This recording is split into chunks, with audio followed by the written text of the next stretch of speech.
Hello everyone, welcome back to my channel. First of all, wish you a very happy Onam. On this auspicious occasion, I am here to introduce to you my second edition of Essentials of Human Embryology. Compared to the previous edition, I have a lot of additions to this volume. First of all, I have new chapters on genetic counseling and recent advances in genetics. Then I am introduced a term called anamnesis, where I will be discussing a clinical scenario for every chapter. Then I have included brain teasers where you will be getting solved MCQs after every chapter. Then there are almost 230 new illustrations, and that's almost 100 pages, more than the previous edition. And the next one was introducing the frequently asked questions in embryology and genetics from previous year question papers from various universities.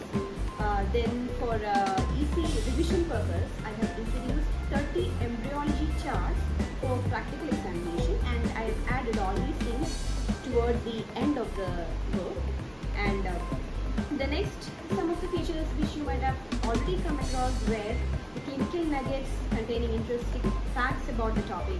Then Clinical Parallel, where we will be discussing about the applied aspects of various topics. Then Points to Ponder, where we will be having a quick recap of the entire chapter. Then something called Further Readings, where you will be getting some links to some of the interesting papers connected to that chapter.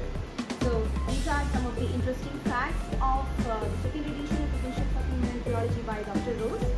And you will be getting complimentary access to full ebook if you buy it, and there will be labeled 30 embryology charts for a quick recap before viva voce. That is, you will be having the charts at the end of the book, where I have already mentioned, and you will be having the solved.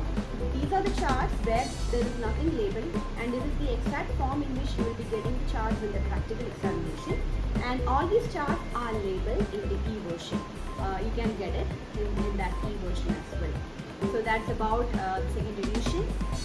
Please let me know whether it is useful for you.